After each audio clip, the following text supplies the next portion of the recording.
"I'm done with you," the Millionaire CEO screamed. But, after 3 years apart, seeing her again broke him to his knees.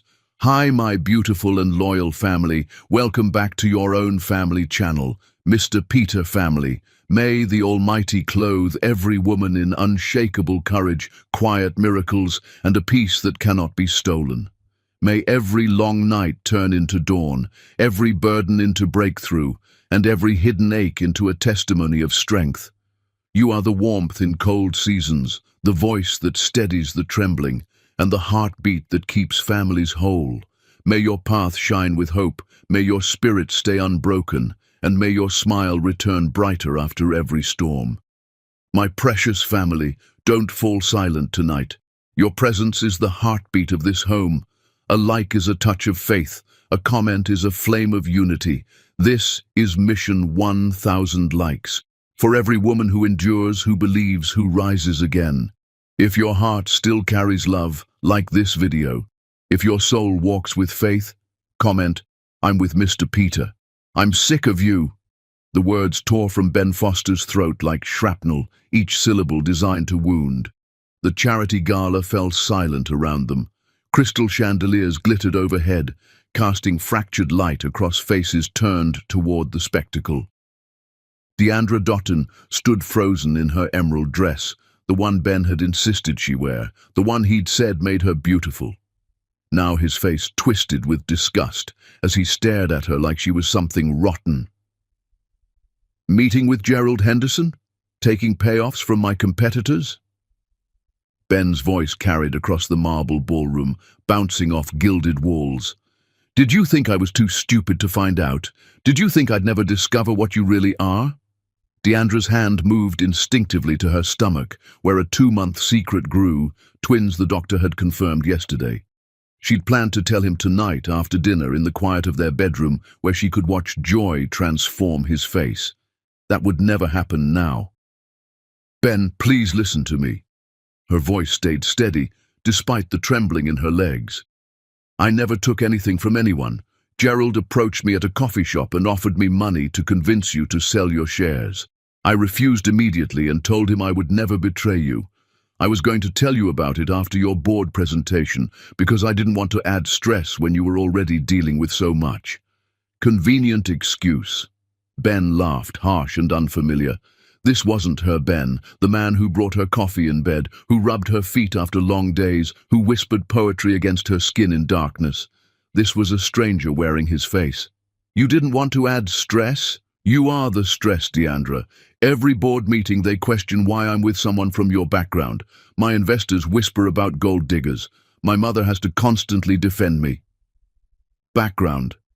The word hung between them, loaded with implications he'd never voiced before. Something cracked inside Deandra's chest, something that had been holding her together. "Say what you really mean, Ben." Her voice went quiet, deadly calm. "Say what your mother has been whispering in your ear for months. Say it out loud so everyone can hear the truth." Ben's jaw clenched. Something flickered across his face that might have been shame, but Patricia Foster moved closer, her hand touching his arm, and whatever hesitation existed, vanished. "You're not who I thought you were," he said finally. "I need you gone. Out of my house, out of my life. I'll have your things sent wherever you want them, but I can't look at you anymore without feeling sick." The guests murmured now, some moving away to give privacy, others leaning in to catch every word. Deandra saw her reflection in the massive mirror behind Ben, saw a woman in a beautiful dress with mascara streaking down her cheeks, saw the death of everything she'd believed in. She thought about telling him right then about the babies growing inside her, thought about using them as weapons to make him listen, to force him to see reason. But looking at his face, at the disgust and certainty written there, she knew it wouldn't matter. He'd made his choice. His mother had won this war before Deandra even knew they were fighting. "I loved you," Deandra said softly, words meant only for him despite their audience. "I loved you more than I've ever loved anything. I would have given my life for you, but you're right about one thing. You are sick. sick with whatever poison she's been feeding you, sick with mistrust, sick with cruelty. And I am sick of trying to prove myself to someone who will always believe the worst of me. She pulled the engagement ring from her finger, the princess-cut diamond he'd presented on a beach at sunrise when the world seemed full of endless possibility. She set it on the nearest table with a soft click that sounded like a door closing forever. Goodbye, Ben Foster. I hope whatever you find to replace me fills the holes better than I could. Deandra walked through the silent crowd with her head high, spine straight, everything inside her screaming and dying. She didn't look back. If she looked back, she would crumble, and she refused to give Patricia Foster that satisfaction. Behind her, she heard his mother's voice, syrupy with false sympathy. You're better off, darling. She was never right for our family. Now you can find someone appropriate, someone who understands your world. Deandra pushed through the ballroom doors into cool night air and finally let herself break. Her legs gave out and she sank onto a stone bench, great heaving sobs tearing from her chest. 3 years of love, destroyed in minutes. 3 years of building a life together, demolished by lies she couldn't defend against because he refused to listen. She pressed both hands to her stomach, to the lives growing there who would never know their father. I'm sorry, she whispered to them. I'm sorry I chose someone so weak. But I promise you this. I will give you everything. You will never doubt my love. You will never feel unwanted or unworthy. You will know what it means to be chosen every single day of your lives because I choose you. I will always choose you. A taxi pulled up at her signal. Deandra gave the driver her address and stared out the window as the glittering gala faded behind her. She'd go to the penthouse, pack only essentials while Ben celebrated his narrow escape. Then she'd disappear into a life he would never touch again. Hours later, she sat in a bus station that smelled of disinfectant and desperation, her small suitcase at her feet. The bus to Chicago idled outside, its engine rumbling like a heartbeat. Deandra had chosen Chicago because it was big enough to disappear in, far enough that coincidental meetings would be unlikely, affordable enough that she could survive while pregnant and then raising children alone. She had $3,000 in savings, enough for first and last month's rent, and maybe a month of groceries. After that, she'd have to find work, build a career from nothing, create a life that didn't depend on anyone's approval or love or support. The challenge felt insurmountable, but the alternative was staying within reach of Ben Foster and Patricia Foster and their poisonous world. The bus driver called for boarding. Deandra picked up her suitcase and walked toward the vehicle that would carry her toward an uncertain future. As she climbed the steps, she touched her stomach one more time. We're going to be okay, she promised her unborn children. Your mama is going to make sure of that. The bus doors closed with a hydraulic hiss. Through the window she watched the station fade away, watched the city where she'd loved and lost disappear into darkness. Somewhere in that darkness, Ben Foster was probably already forgetting her, probably already letting his mother find him someone suitable, probably already convincing himself he'd dodged a bullet.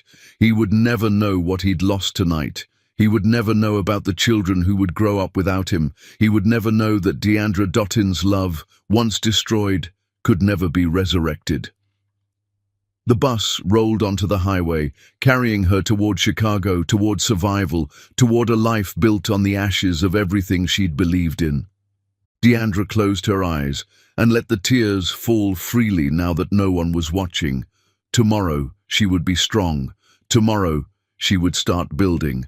But tonight she could grieve for the family that would never exist and the man who'd chosen his mother's poison over her truth.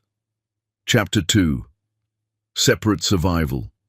3 years had carved Ben Foster into something sharp and hollow. He stood at floor-to-ceiling windows overlooking the city, whiskey in hand, watching evening lights blink on across the skyline. His company had exploded since that night. The hostile takeover had been defeated spectacularly. Stock value had tripled. Every business magazine featured him on covers, calling him genius, visionary, the future of American enterprise.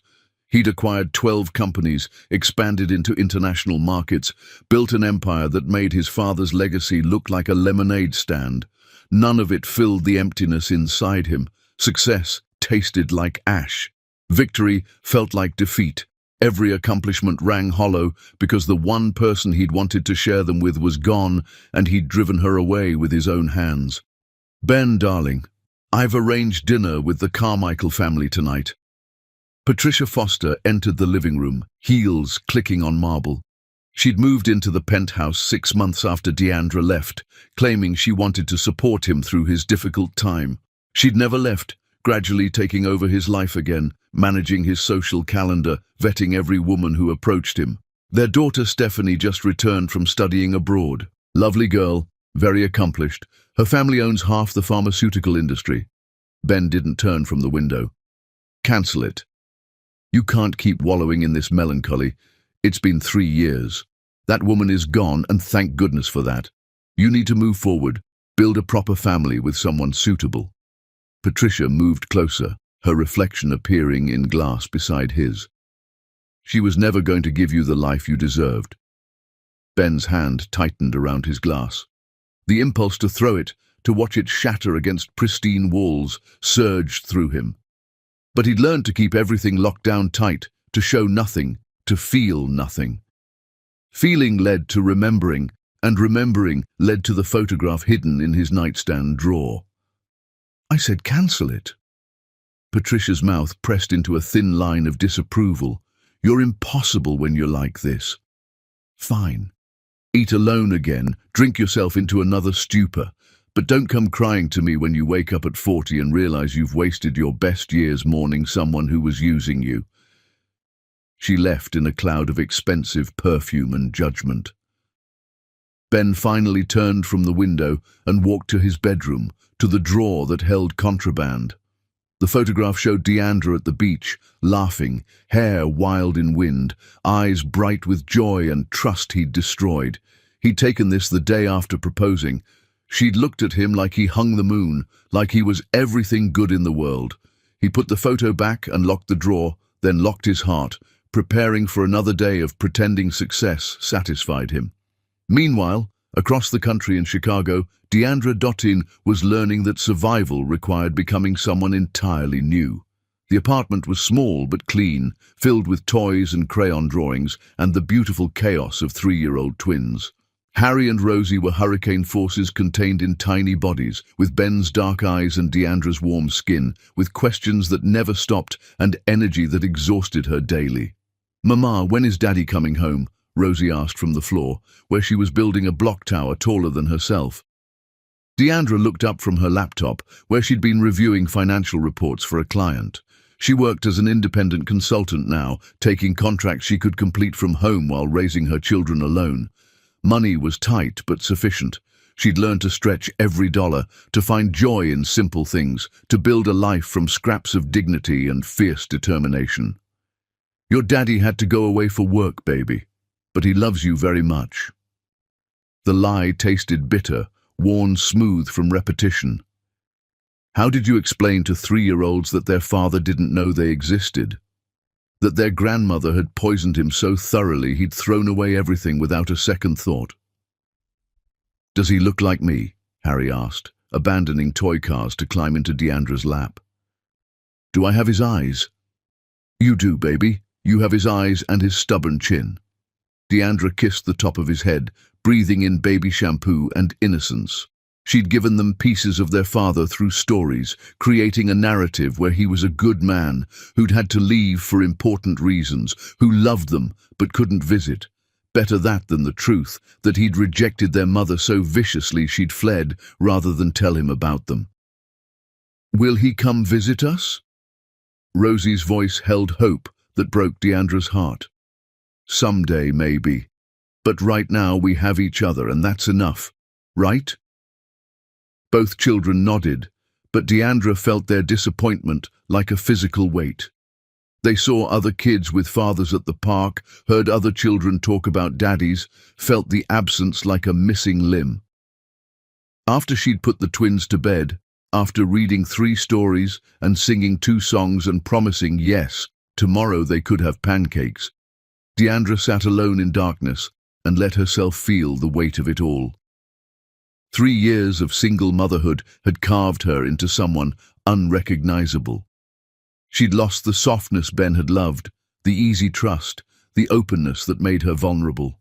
She'd become efficient and hard and suspicious of kindness because kindness usually wanted something in return. She'd learned to fix broken toilets and change car oil and negotiate with landlords and do her own taxes and handle medical emergencies alone. She'd learned that love was a luxury and survival was an art form. She'd learned that the man who destroyed her didn't deserve space in her thoughts, yet he lived there anyway, a ghost she couldn't exorcise because his face stared at her from their children's eyes every single day. Sometimes late at night, she wondered if he ever regretted his words, wondered if Patricia had found him someone suitable with the right pedigree and connections, wondered if he was happy in his empire while she struggled to make rent. But mostly, she didn't let herself wonder. Wondering led to weakness, and weakness led to breaking, and she couldn't afford to break when 2 small humans depended on her for everything. Her phone buzzed with a reminder about next week's business conference. The Hospitality Industry Consortium was hosting a major event, and several clients had encouraged her to attend for networking opportunities. She'd been reluctant because conferences cost money and time away from the twins, but her neighbor had offered to watch them, and the potential for new contracts was too good to pass up. She needed to grow her business, to provide better for Harry and Rosie, to build security against the precariousness of freelance income. Deandra marked the conference in her calendar, unaware that fate was about to collide her carefully rebuilt life with the past she'd spent 3 years trying to forget. Unaware that Ben Foster had received an identical invitation, that his company's recent hotel acquisitions made his attendance mandatory. In his penthouse, Ben confirmed his attendance to the Chicago conference and poured another whiskey, looking at the locked drawer that held his ghost. Neither of them slept well that night, separated by distance and time and choices that couldn't be unmade, both moving toward a reunion that would shatter whatever fragile piece they'd managed to construct from ruins. The universe was pulling them back together, indifferent to whether they were ready for the collision. Chapter 3. The Collision. The hotel conference center smelled of expensive coffee and calculated ambition. Ben Foster moved through the networking session with practiced ease, shaking hands, discussing market trends, his mind only half engaged with conversations. These events had become performance art, playing the role of successful CEO while feeling hollow inside, saying correct words while meaning none of them. He'd mastered the performance so completely that no one noticed the emptiness behind his smile. The boutique hotel market is evolving faster than anyone predicted, someone said to his left, a supplier whose name Ben couldn't remember. Experiential travel is the future. Your acquisition of the Grandview properties was brilliant positioning. Ben nodded, offered something about consumer preferences and market research, then excused himself to refresh coffee he didn't want. He was moving toward the refreshment table when he saw her, and time fractured into before and after. Deandra stood across the crowded room, engaged in animated conversation with 2 other professionals. She wore a simple navy dress that skimmed her curves, her natural hair in locks that fell past her shoulders, and she looked more beautiful than memory had preserved, but beautiful in a different way.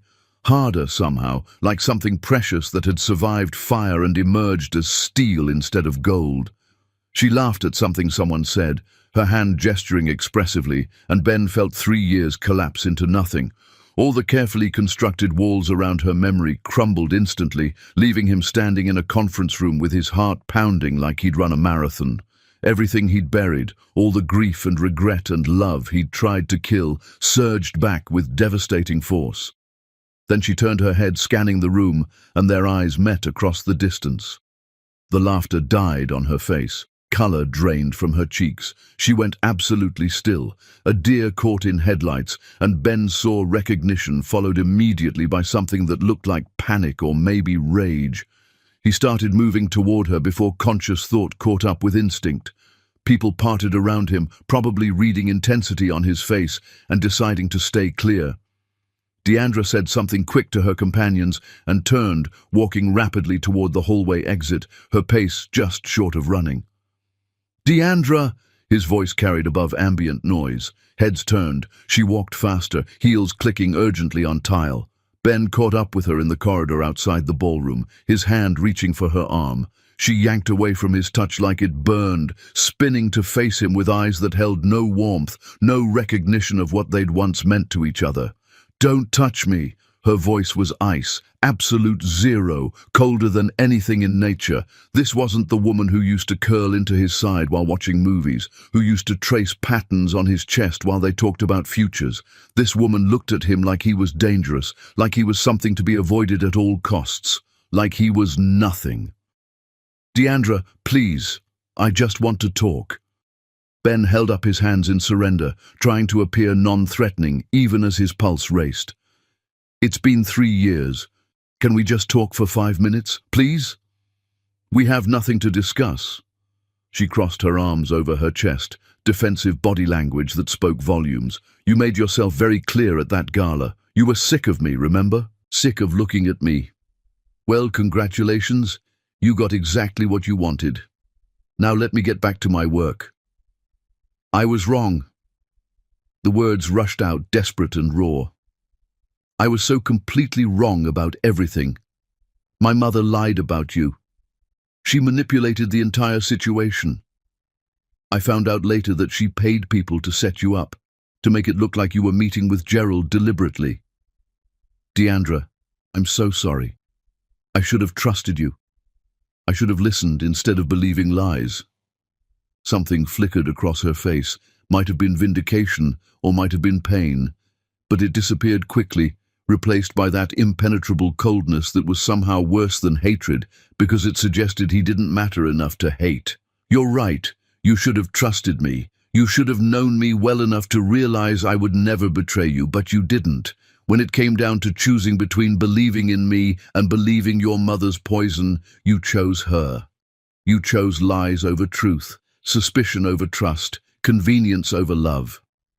She stepped closer, voice dropping to a whisper that hurt more than shouting. "Do you know what it's like to love someone who thinks so little of you? To give everything to someone who throws it away based on manufactured evidence? You destroyed me that night, Ben. You didn't just break my heart. You killed something essential in me, something trusting and hopeful and good. And I will never forgive you for that." "I know." Ben felt tears burning behind his eyes but refused to let them fall. "I know I destroyed us. I think about that night every single day. I see your face, hear your voice, remember the way you looked at me before you walked away. It haunts me. You haunt me. I haven't been able to move on because part of me died when you left." "Good." Deandra's smile was bitter, savage. "I hope it hurts. I hope you feel even a fraction of what you put me through. But this conversation is over. I've moved on. I built a new life without you, a better life, and I don't need your apologies or your guilt or your regret. I need you to stay away from me and let me do my job." She turned to walk away. Ben grabbed for her arm again, not roughly but firmly, needing her to hear him. She spun back with fury blazing in her eyes, hot enough to burn. "I said don't touch me. Touch me again, and I will have security remove you from this conference. I will file a complaint with the organizers. I will make your life professionally difficult in every way I can manage. Are we absolutely clear?" Ben released her immediately, shocked by the venom in her voice. This wasn't just anger. This was something deeper, something protective and fierce that he didn't understand. She seemed almost afraid of him, or afraid of something, and that confusion joined his grief. "Crystal clear," he said quietly. Deandra smoothed her dress, composed herself with visible effort, then walked away without looking back. Ben watched her disappear into the ballroom, watched the door close behind her, and felt something inside him break open that he'd been keeping carefully sealed for 3 years. She'd moved on. She'd built a better life. She didn't need him. The truth of it settled into his bones like winter cold, permanent and numbing. He'd spent 3 years telling himself that someday he'd find her, apologize, make things right. He'd fantasized about grand gestures and tearful reconciliations, about her falling into his arms and forgiving him and everything magically becoming perfect again. But reality was standing in a hotel hallway alone, realizing that some things, once broken, could never be repaired. Some betrayals were too profound for forgiveness. Some love, once killed, stayed dead, no matter how desperately you wished otherwise. Ben went back to his hotel room instead of returning to the conference. He sat on the bed's edge and stared at nothing, replaying every moment of their conversation, analyzing every word and gesture. The way she'd flinched from his touch like he was toxic.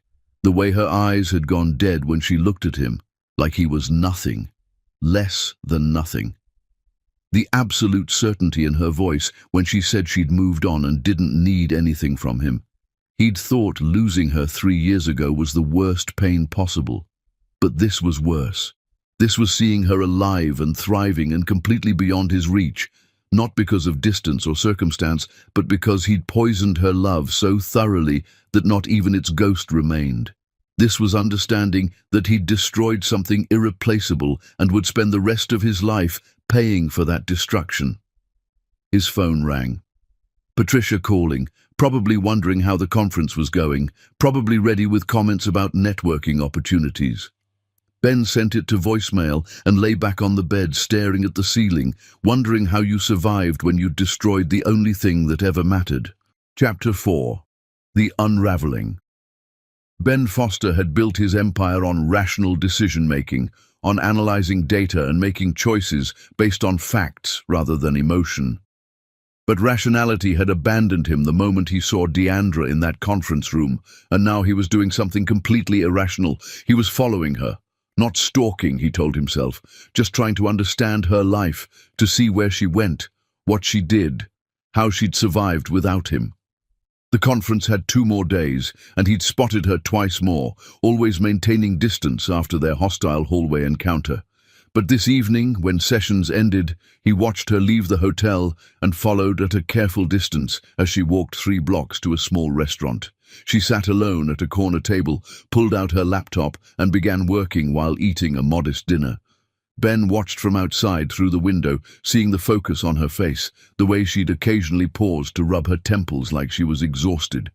He wanted to go inside, to sit across from her and tell her he'd spent 3 years missing her. But he'd promised to stay away, and breaking that promise would only prove he was still the selfish man who'd destroyed them. He was about to leave when Deandra's phone rang. She answered with a smile that transformed her entire face, warmth flooding features that had been hard and cold when speaking to him. "Hey, sweetie," she said, her voice soft with affection. Ben hadn't heard in 3 years. "I know, baby, I know. Mama misses you too. Put your brother on the phone." Ben froze. Sweetie, baby, brother. The words registered but didn't make sense initially. Then they aligned into devastating possibility. Deandra had children. She'd moved on so completely that she'd built an entire family without him. He watched her face as she talked, saw love radiating from her expression, heard fragments of conversation through the window. "Harry, stop teasing your sister. I'll be home tomorrow morning. Be good for Miss Tammy. I love you both so much." She hung up and Ben saw her hand trembling slightly as she set the phone down. She pressed her fingers to her eyes, and he realized she was crying, silent tears streaming down her cheeks while she sat alone in a restaurant 3 blocks from where he stood watching like a ghost. Something was wrong. This wasn't the picture of someone who'd moved on successfully. This was someone struggling, someone exhausted, someone carrying weight that was crushing her slowly. All his assumptions about her thriving without him crumbled as he watched her compose herself, wipe her tears, and return to her laptop like nothing had happened. Ben walked back to his hotel in a daze. She had children. The thought consumed him like fever. She'd found someone else, built a family, moved forward while he'd been frozen in the past. The jealousy that surged through him was irrational and unjustified. He had no right to feel anything about her life choices. He'd thrown her away. Someone else had been smart enough to value what he'd destroyed. But something didn't add up. The way she'd looked when talking to them, the exhaustion in her face, the tears after hanging up. That wasn't the expression of someone happily partnered. That was the face of someone alone and overwhelmed. Back in his room, Ben made a decision he knew was wrong, but couldn't stop himself from making. He called a private investigator, someone discreet who'd done background checks for business acquisitions. He gave minimal information: Deandra's name, the city she lived in, a request for basic information about her current situation.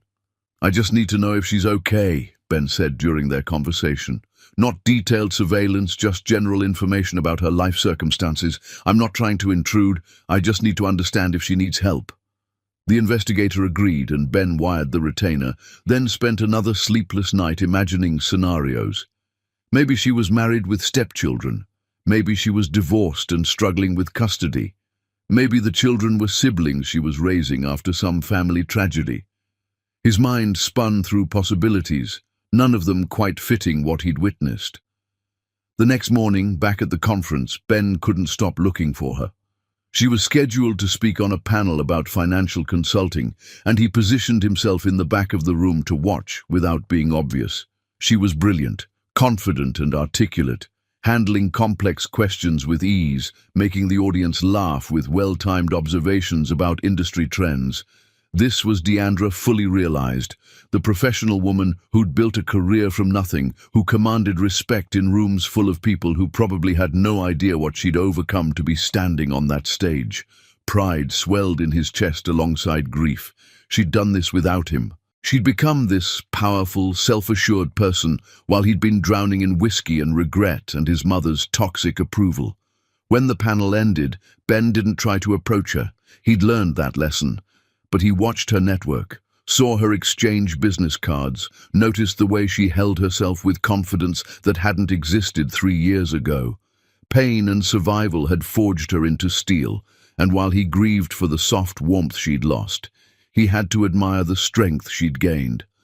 His phone buzzed with a message from the investigator. "Preliminary information available. Can we talk?" Ben stepped outside and called back immediately. "What did you find?" "Ms. Dottin lives modestly in a safe neighborhood, works as an independent financial consultant with several regular clients. No criminal record, no debts, no obvious problems." The investigator paused. "But there are some interesting patterns. Regular purchases at children's stores, pediatrician appointments. Her apartment building lists her as the only adult resident, but neighbors report seeing her with 2 young children regularly. Best estimate based on observed patterns. She's a single mother, raising kids alone." Ben's world tilted. Single mother. Alone. No partner in the picture. But how old were the children? The investigator mentioned young. But what did that mean? Toddlers? School age? How old do you estimate the children are? Hard to say without direct observation, but based on the types of stores she frequents and items she purchases, probably preschool age, maybe 3 or 4 years old. 3 or 4 years old. The number lodged in Ben's brain like a bullet. 3 years since Deandra had left him. 3 years since that night at the gala, when he'd destroyed everything. "I need you to find out more," Ben heard himself say. "But carefully. I don't want her to know she's being observed. Just confirm the children's ages, whether there's a father in the picture, anything that helps me understand her situation." The investigator agreed, and Ben ended the call, his heart pounding. He was crossing lines, invading privacy, doing things that were morally questionable at best. But he needed to know. If those children were 3 years old, if Deandra had been pregnant when he'd thrown her out, if he'd destroyed her while she was carrying his children, then everything he thought he knew about that night crumbled into dust. Ben spent the rest of the conference in a fog. He attended sessions without hearing speakers. He networked without remembering conversations, his entire being focused on waiting for more information, for confirmation or denial of the possibility growing in his mind like a tumor. On the final evening, he saw Deandra one last time. She was leaving early, pulling her rolling suitcase toward the exit, and something in her posture spoke of exhaustion deeper than physical tiredness. She looked like someone carrying impossible weight, and every instinct Ben possessed screamed at him to help her, to ease her burden, to fix whatever was breaking her. But he'd lost that right 3 years ago.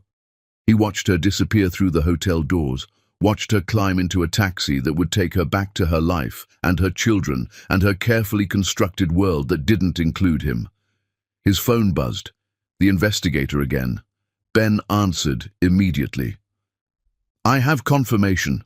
Ms. Dottin has 3-year-old twins, a boy and a girl. No father listed on any documentation I could access legally.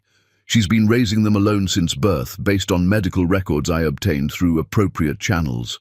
Mr. Foster, if you're the father, she's kept them from you for their entire lives." The world stopped. Twins, 3 years old. His children existed, and he'd never known. Deandra had been pregnant that night, carrying his babies while he'd publicly humiliated her and told her he was sick of her. She'd tried to tell him and he'd refused to listen, and then she'd disappeared rather than trust him with the knowledge. Ben sat down hard on a lobby chair, unable to breathe, unable to process the enormity of what he'd lost. He'd missed everything. First words, first steps, birthdays, every milestone that mattered. He'd had children in the world for 3 years and didn't know, and that ignorance was his own fault, built on the foundation of his mother's manipulation and his own willingness to believe the worst of the woman who'd loved him.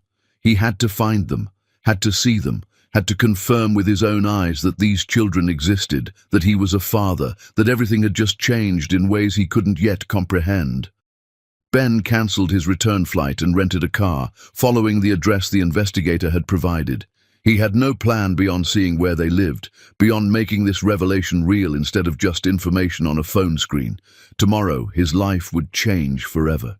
Tomorrow, he would confront Deandra about the children she'd hidden from him. Tomorrow, he would meet his son and daughter and try to comprehend what kind of man didn't know his own children existed. But tonight, driving through Chicago toward an address that held his entire world, Ben Foster finally understood the full price of the choice he'd made 3 years ago. He hadn't just lost Deandra. He'd lost his family, his children, 3 years he could never recover. And he had no one to blame but himself. Chapter 5. Shadows of Truth.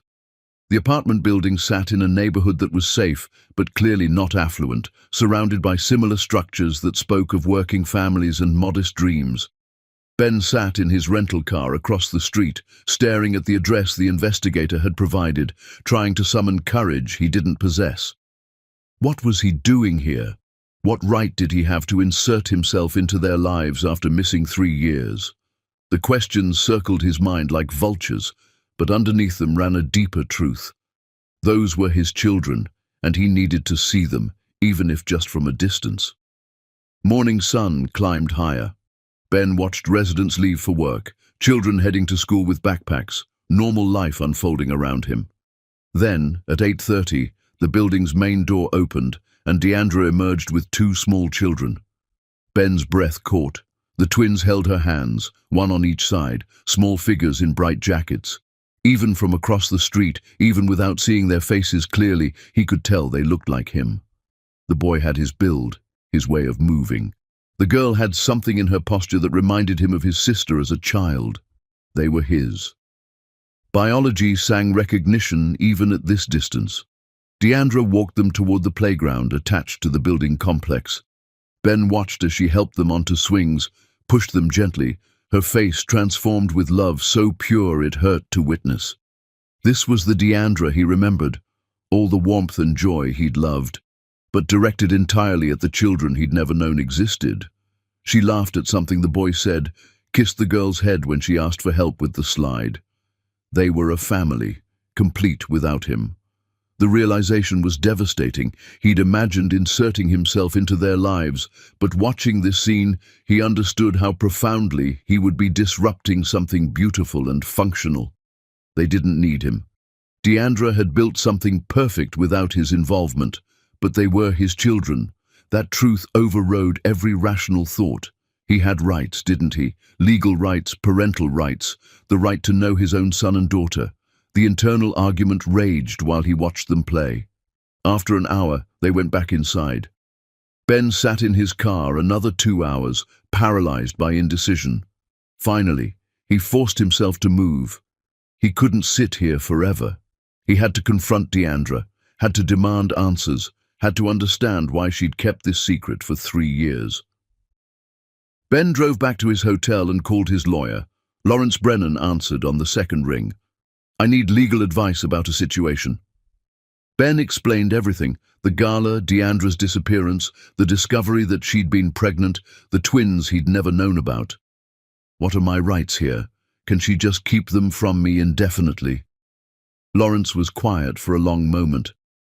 "Legally, you're the biological father, which gives you certain rights, but she's established 3 years of sole custody. From a court's perspective, she's the primary parent who's provided stable care while you were absent. You'll need to prove paternity first, then petition for custody arrangement, but any judge will question why you didn't know about them for 3 years. Because she never told me. Can you prove that? Did she attempt to contact you about the pregnancy? Are there messages, emails, any documentation showing she tried to inform you and you refused to respond?" Lawrence's tone was professional but pointed. "Because if there's no evidence she tried, if it's just your word against hers, a judge might view this as you being willfully ignorant or her being justifiably protective." Ben thought about that night at the gala, about refusing to let Deandra speak, about his mother's constant interference. "She tried to tell me that night, but I wouldn't listen. I was too busy accusing her of betrayal." "That's not going to look good in court. You publicly humiliated her, refused to hear her defense, then she disappeared. A judge could easily conclude she fled because you were hostile and she feared for her safety or her children's well-being." Lawrence paused. "My advice? Don't go in with lawyers blazing. Try to work something out with her privately. Show good faith. Prove you're serious about being a father. If she's reasonable, you might avoid court entirely. And if she's not reasonable, then we prepare for a long, expensive custody battle that will hurt everyone involved, especially the children. But Ben, listen carefully. You're starting from a position of weakness here. 3 years of absence, no child support paid, no involvement in their lives. She can argue you're a stranger to them, that introducing you would be disruptive and potentially harmful. You'll need to tread very carefully." Ben ended the call feeling worse than before. He'd been thinking about his rights, but Lawrence was right. What about the children's rights? Their right to stability, to not have their world turned upside down by a stranger who happened to share their DNA. He spent the rest of the day researching parenting, child psychology, custody arrangements. Everything he read emphasized consistency, stability, gradual introduction of new people into children's lives. Everything suggested that bursting into their world and demanding immediate access would be harmful to them. By evening, Ben had made a decision. He would approach Deandra privately, explain what he'd discovered, ask for the chance to be introduced to his children gradually. He would offer financial support, medical coverage, whatever they needed. He would try to work with her rather than against her, for the twins' sake, if not for hers. But first, he needed to confront her about why she'd hidden them. He needed to understand her reasoning, even if he couldn't accept it. He needed to hear from her own mouth why she'd chosen to raise his children alone, rather than tell him they existed. Ben drove back to her neighborhood and waited until the evening. He'd seen her return home earlier with the twins after picking them up from what looked like a daycare. Now, as darkness fell, he approached the building and found her name on the buzzer. He pressed it before courage could fail. Her voice came through the speaker, cautious. "Who is it?" "It's Ben. I need to talk to you. Please, Deandra, it's important." Silence stretched so long, he thought she might refuse. Then the door buzzed open. He climbed stairs to the 3rd floor and found her waiting in her doorway, arms crossed defensively. She looked exhausted and wary, and something else he couldn't identify. Fear, maybe, or resignation. "How did you find my address?" she asked without preamble. "Does it matter? I need to ask you something, and I need you to tell me the truth." Ben forced himself to meet her eyes. Do I have children? Are there twins 3 years old living in this apartment? Deandra's face went through several expressions: shock, anger, something that might have been relief. Then she stepped back and opened the door wider. You'd better come inside. Ben entered her small apartment, seeing toys scattered across the living room, children's drawings on the refrigerator, 2 small jackets hanging by the door. Evidence of the family he'd missed. In the bedroom beyond, he could hear soft breathing, the twins sleeping peacefully, unaware that their entire world was about to change. Deandra closed the door and turned to face him, and in her eyes he saw 3 years of struggle and survival and love that he hadn't been part of. Yes, she said quietly. You have children, Harry and Rosie. They're yours. And before you ask why I never told you, before you start making accusations and demanding rights, I need you to remember something. I tried to tell you that night. I was 2 months pregnant when you destroyed me at that gala, when you called me sick and threw me out of your life, when you wouldn't listen to a single word I tried to say. So yes, I left. I disappeared. I built a life without you because I couldn't trust the man who believed I was capable of betrayal over the woman who'd loved him with everything she had. Ben stared at her, hearing the words, but struggling to process them. She'd tried. She'd been pregnant. He'd refused to listen.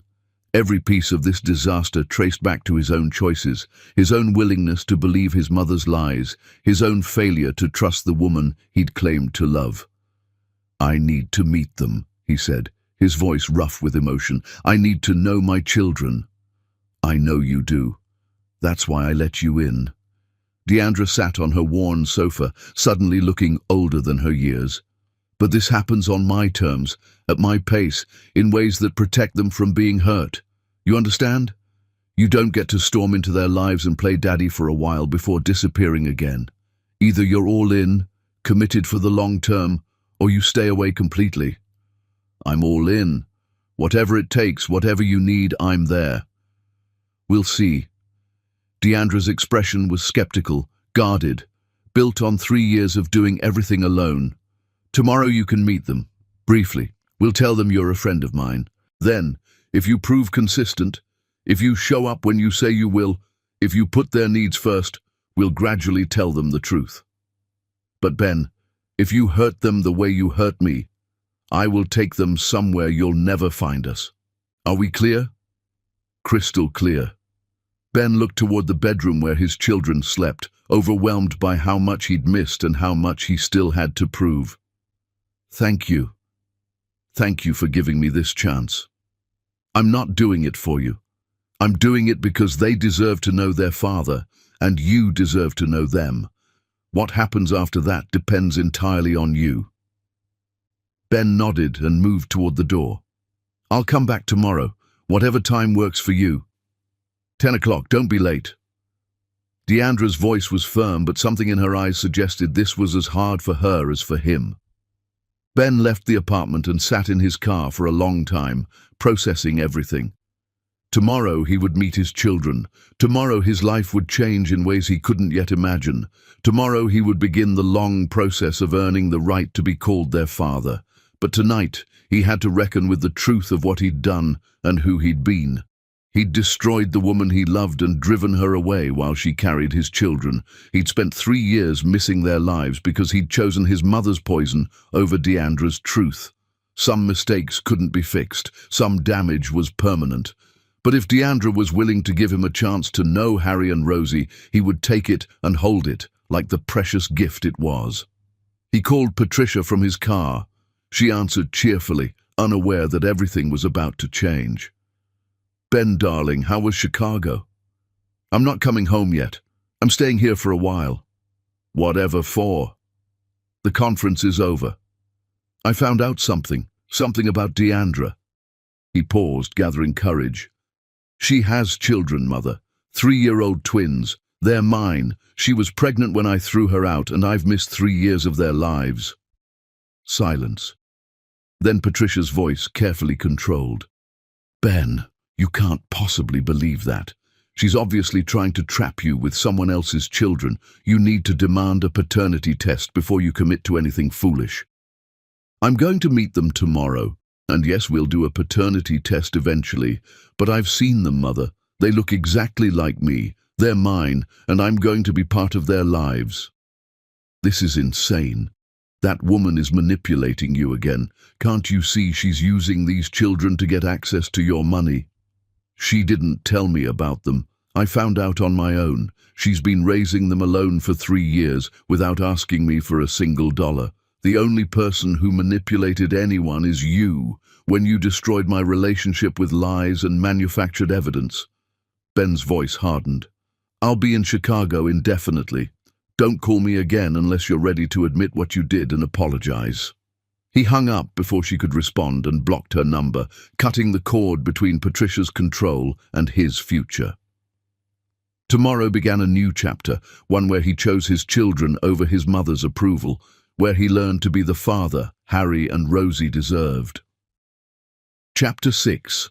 The Meeting That Changes Everything. Ben arrived at Deandra's apartment at 9:45, unable to wait until the appointed time. He'd spent the night in his hotel room rehearsing what to say, how to act, desperately reading articles about meeting children for the first time. Every article emphasized the same principles. Be calm, let them lead, don't overwhelm them. Remember they're people with feelings and fears. He knocked at exactly 10 o'clock. Deandra opened the door, looking as nervous as he felt. They're having breakfast. I told them a friend of mine was coming to visit. Don't expect too much today. Just a brief introduction. Let them get used to you before we complicate things with the truth. Ben nodded and followed her inside. The apartment looked different in daylight, smaller than he'd thought, filled with evidence of careful budgeting and loving attention. Everything was clean but worn, clearly second-hand, but maintained with care. This was the home Deandra had built with nothing, and it radiated warmth his penthouse had never achieved, with all its luxury. At the small kitchen table sat 2 children eating pancakes. They looked up as Ben entered, and his breath caught. Seeing them from across the street hadn't prepared him for this, for seeing his own features reflected in miniature. The boy, Harry, had his exact eyes, his dark hair with the stubborn cowlick Ben remembered fighting every morning as a child. The girl, Rosie, had his mother's nose, the Foster family nose, but with Deandra's warm skin and soft features. Harry, Rosie, this is my friend Ben. Deandra's voice was carefully casual. He's visiting the city and I thought you might like to meet him. Harry stared at Ben with frank curiosity. Are you the one who made Mama cry last week? Deandra's eyes went wide. Ben felt the question like a physical blow. Of course the children had noticed her distress. Of course they'd been aware that something was wrong. That was me, he admitted, deciding honesty was the only path forward. I upset your mama a long time ago, and seeing me reminded her of that. I'm very sorry I made her cry. You should say sorry to her, not to us, Harry said seriously. You're absolutely right. Ben looked at Deandra. I am sorry. For everything. Rosie tugged on Deandra's sleeve. Mama, is he nice? I think so, baby. Why don't we all find out together? Deandra gestured to a chair. Ben, would you like some coffee while the twins finish breakfast? The next hour passed in a strange dream. Ben sat at their small table drinking weak coffee from a chipped mug, while Harry and Rosie asked him questions with the directness of 3-year-olds who hadn't learned to filter curiosity. What did he do for work? Did he have any pets? Had he ever seen a real dinosaur? Could he do a handstand? Ben answered as honestly as possible, trying to connect without overwhelming them. He learned that Harry loved dinosaurs, particularly velociraptors, and could recite facts about Cretaceous period with impressive accuracy for someone who'd only been alive 3 years. Rosie loved drawing flowers and wanted to be an artist when she grew up, or maybe a dancer, or possibly a veterinarian, if that was still an option. They were brilliant and funny, and completely their mother's children in the way they expressed themselves. But they had pieces of him too. Harry's stubborn determination when he insisted on showing Ben his entire dinosaur collection, despite Deandra saying it was time to clean up. Rosie's shy way of watching before deciding to trust, the same caution Ben remembered from his own childhood before Patricia had trained it out of him. "Do you have kids?" Rosie asked suddenly, looking at him with those eyes that were so like his own. It hurt. Ben glanced at Deandra, unsure how to answer. She gave the smallest nod, permission to be truthful within limits. "Not that I knew about until very recently, but I hope to spend time with some special children if they'll let me." "Are we the special children?" Harry asked. "You might be. We'll have to see if we become friends first." Ben smiled at them, his heart so full it physically ached. "What do you think? Would you like to be friends with me?" Both children looked at their mother for guidance.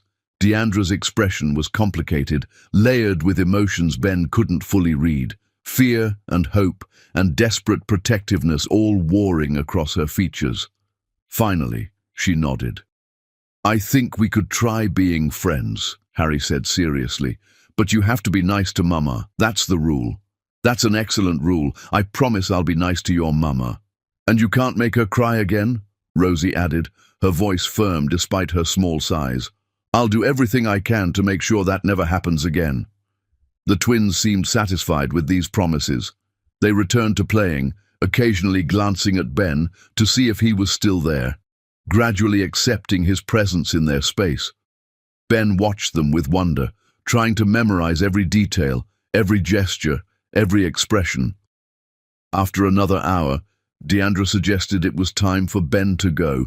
The twins protested mildly, but their attention was already drifting to toys and games. Ben said goodbye, promising to visit again if their mother said it was okay, and let himself out into the hallway. Deandra followed him. "That went better than I expected. They usually take longer to warm up to strangers." "Maybe they recognize something," Ben said quietly. "Maybe some part of them knows. Maybe. Or maybe they're just kids who are naturally friendly when someone is genuinely interested in them." Deandra leaned against her doorframe, exhaustion evident in every line of her body. "We need to talk about next steps, about paternity testing, about custody arrangements, about how we're going to tell them the truth eventually. I want to do this right, Deandra. I want to be the father they deserve, but I also want to support you, financially and otherwise. You shouldn't have had to struggle alone for 3 years. I'm not interested in your guilt money." Her voice sharpened defensively. "It's not guilt money, it's child support. It's what any court would order if this became legal." Ben held up his hands. "I'm not threatening you. I'm just saying you shouldn't have to work so hard when I have resources that could make life easier for all 3 of you." Deandra studied his face for a long moment. "We'll talk about money later. Right now, I need to know if you're serious about being consistent. Can you handle visits twice a week? Can you show up when you say you will? Can you put their needs ahead of your schedule?" "Yes. To all of it, yes." "Then come back on Wednesday at the same time. We'll do this gradually. Short visits, supervised by me, building trust before we complicate things with explanations about who you really are." Deandra's expression was guarded but not hostile. Something had shifted during his visit, some small crack in the wall she'd built around herself. "Thank you," Ben said, meaning it with his entire being. "Thank you for this chance. Don't thank me yet. Prove yourself first. Show me you've changed from the man who threw me away." She started to close the door, then paused. "Ben, they're good kids, the best kids. Don't hurt them." "I won't. I swear on everything I have I won't hurt them." The door closed. Ben walked back to his car, feeling lighter than he had in 3 years. He'd met his children. He'd sat at their table, answered their questions, earned their tentative acceptance. It wasn't forgiveness, wasn't reconciliation, but it was a beginning. He drove back to his hotel and immediately began making arrangements to stay in Chicago indefinitely. He called his assistant to have business redirected, meetings rescheduled, his penthouse maintained in his absence. Patricia called twice, but he didn't answer. His mother's opinions no longer mattered. His children's well-being was the only priority. Over the next 2 weeks, Ben established a rhythm. He visited Wednesday and Saturday mornings, spending 2 hours with the twins, while Deandra supervised from the kitchen or living room. Gradually, the children relaxed around him. Harry started asking him to play dinosaurs, complete with elaborate scenarios Ben had to act out. Rosie brought him her drawings to admire and critique with the seriousness of someone presenting art for gallery consideration. Ben learned their routines, their preferences, their personalities. Harry was bold and curious, always pushing boundaries, always testing limits. Rosie was careful and thoughtful, observing before acting, feeling things deeply but expressing them quietly. They fought like all siblings, made up with the speed of childhood forgiveness, and loved each other with uncomplicated devotion. And slowly, agonizingly slowly, Deandra began to soften, not toward him romantically, but toward the possibility of functional co-parenting. She stopped hovering quite so obviously during visits.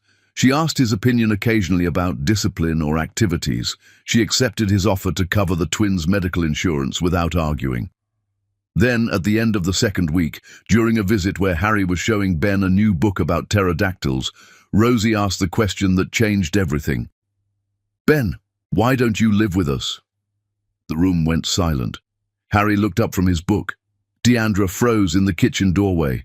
Ben met Deandra's eyes across the room, silently asking how to respond. "Because your mama and I aren't married, sweetheart. We're just friends.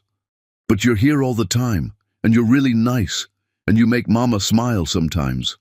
Rosie's logic was 3-year-old simple. "Don't friends who smile live together?" "Some do, but your mama and I have separate homes. That's okay. Lots of people have friends who don't live with them." "I wish you lived with us," Rosie said wistfully. "Then you could read stories at bedtime." Ben felt his throat close with emotion. "Maybe sometimes I can stay for bedtime stories if your mama says it's okay." He looked at Deandra again. She was crying silently, tears streaming down her face, and he didn't know if it was grief or joy or something in between.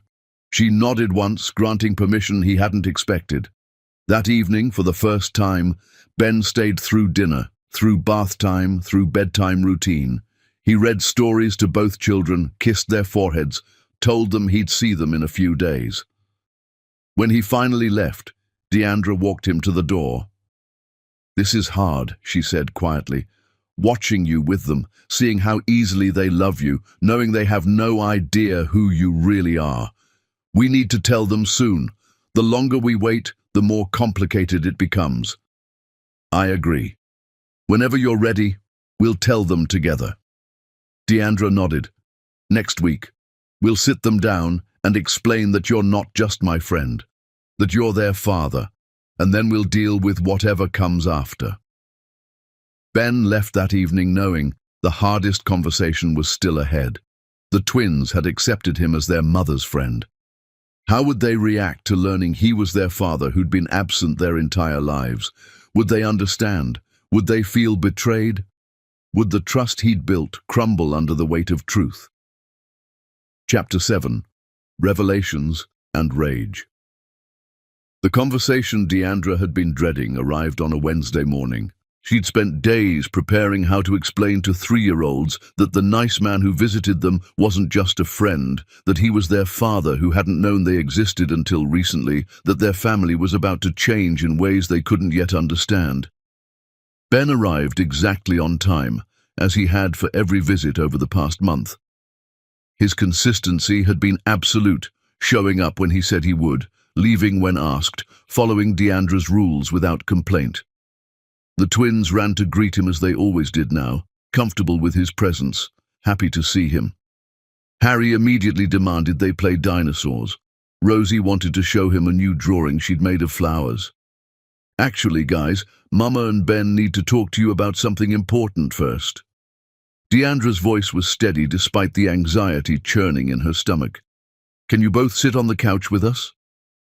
The twins sensed something serious in her tone and complied without the usual protests.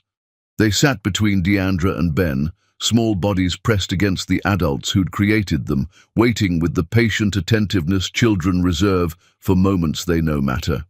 "You know how I've been telling you that your daddy had to go away for work, But that he loves you very much, Deandra began, her throat tight. Both children nodded. Well, I need to tell you the truth now. Your daddy didn't go away for work. He just didn't know about you. He didn't know I was going to have you because Mama left before I could tell him. Why did you leave? Harry asked, direct as always. Because we had a big fight, and I was scared and hurt, and I made a choice to keep you safe the only way I knew how. Deandra's voice wavered.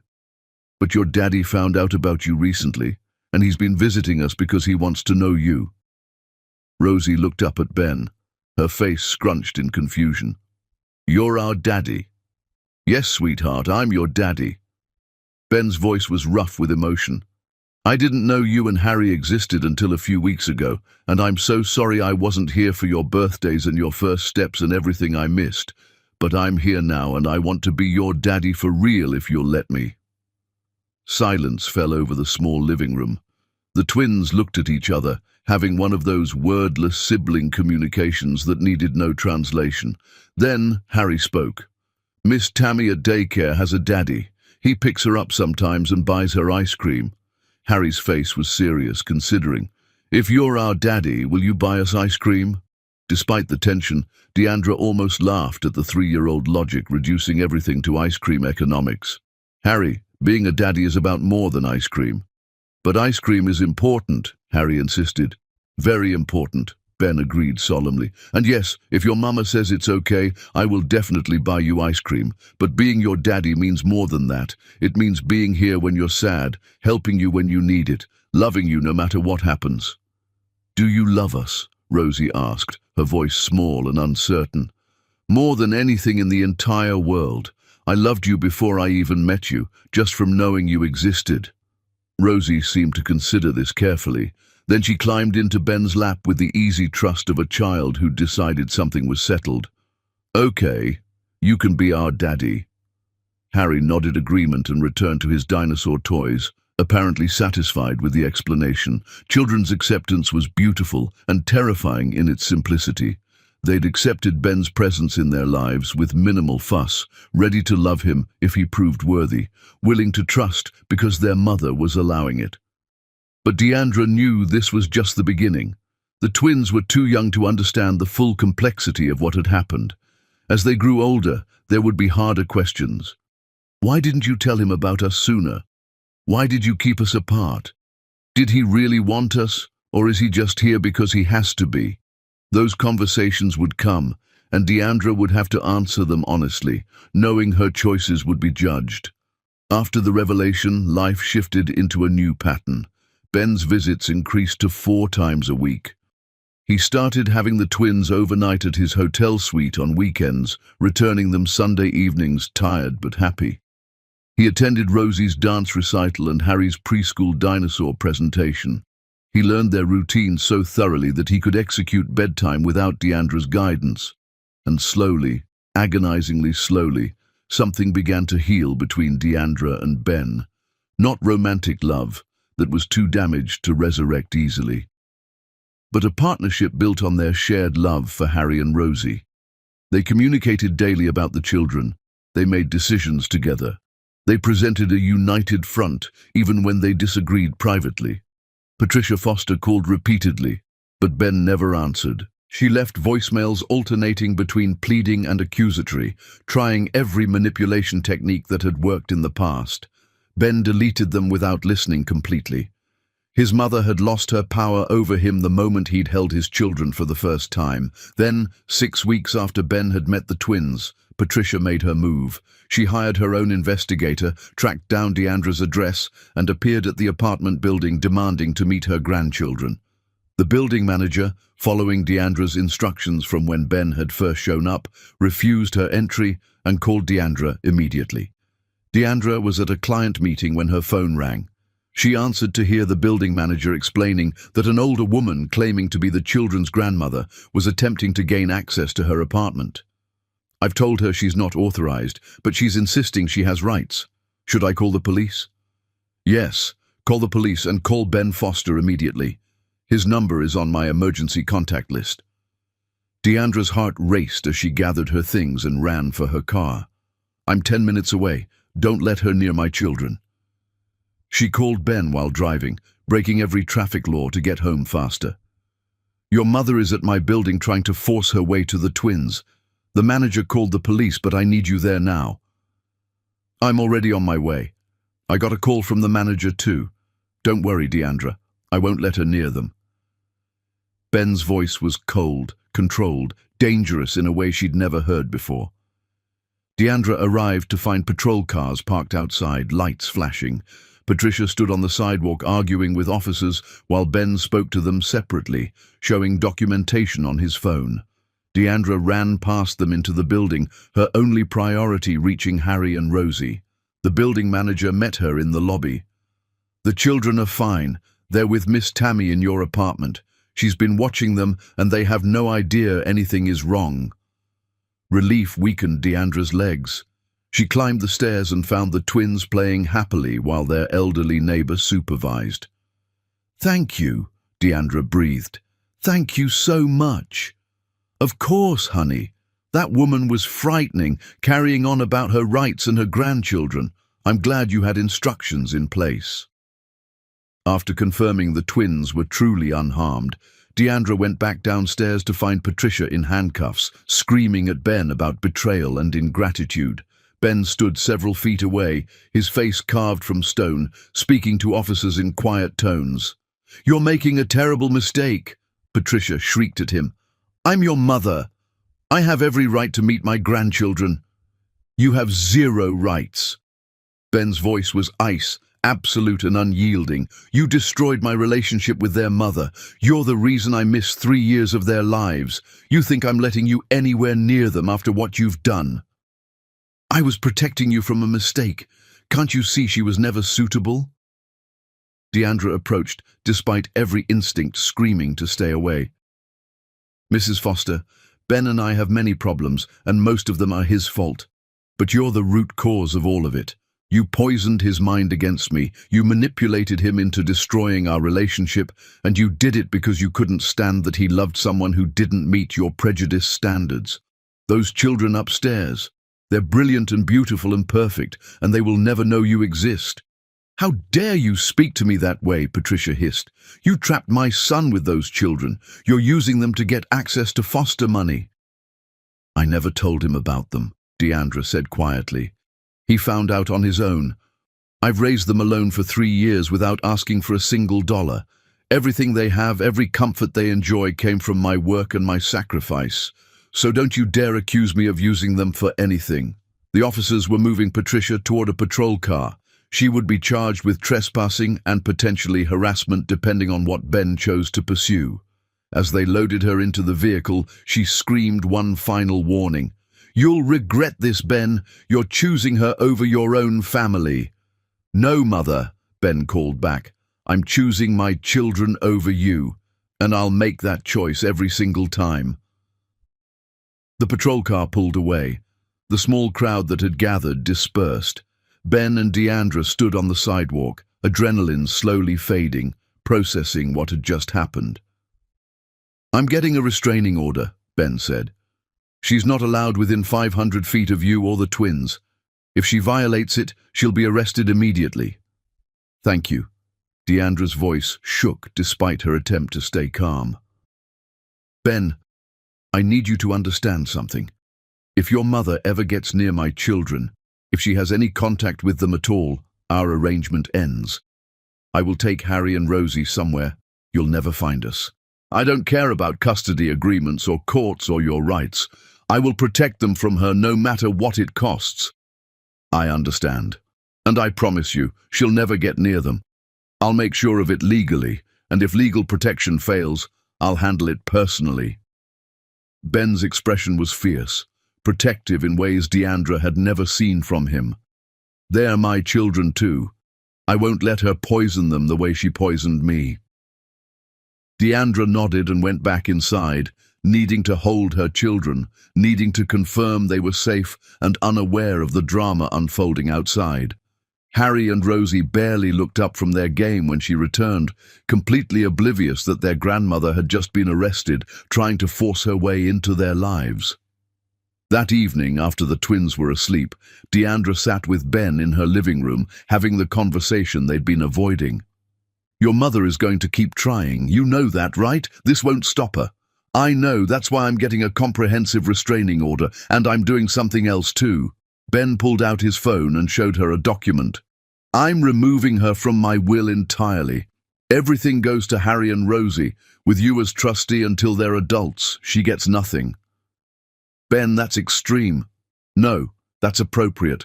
She stole 3 years from me, 3 years of my children's lives, every first I missed, every milestone I wasn't there for. That's her fault. She doesn't deserve to benefit from the foster wealth when she tried to destroy the next generation of fosters." Deandra studied his face, seeing the determination there, the absolute certainty. He'd changed so much from the man who'd destroyed her at that gala, that Ben had been weak, easily manipulated, willing to believe lies because they were easier than standing up to his mother. This Ben was harder, more certain, forged in the fire of regret and the love for children he'd almost lost. "Okay," she said finally, "get the restraining order, change your will, do whatever you need to do to keep them safe. But Ben, understand something. You're doing this for them, not for me. I don't forgive you for what happened 3 years ago. I probably never will, but you're being a good father now, and that matters more than our history. I know I can't fix what I destroyed between us, but I can be the father Harry and Rosie deserve. That's enough. It has to be enough." They sat in silence for a while, two people bound together by love for their children, but separated by a past that couldn't be undone. Finally, Ben stood to leave. "Deandra, thank you for letting me be part of their lives. Thank you for not shutting me out completely when you had every right to. I know I don't deserve this chance, but I'm grateful for it every day. Prove you deserve it by continuing to show up. That's all I ask, just keep showing up. I will.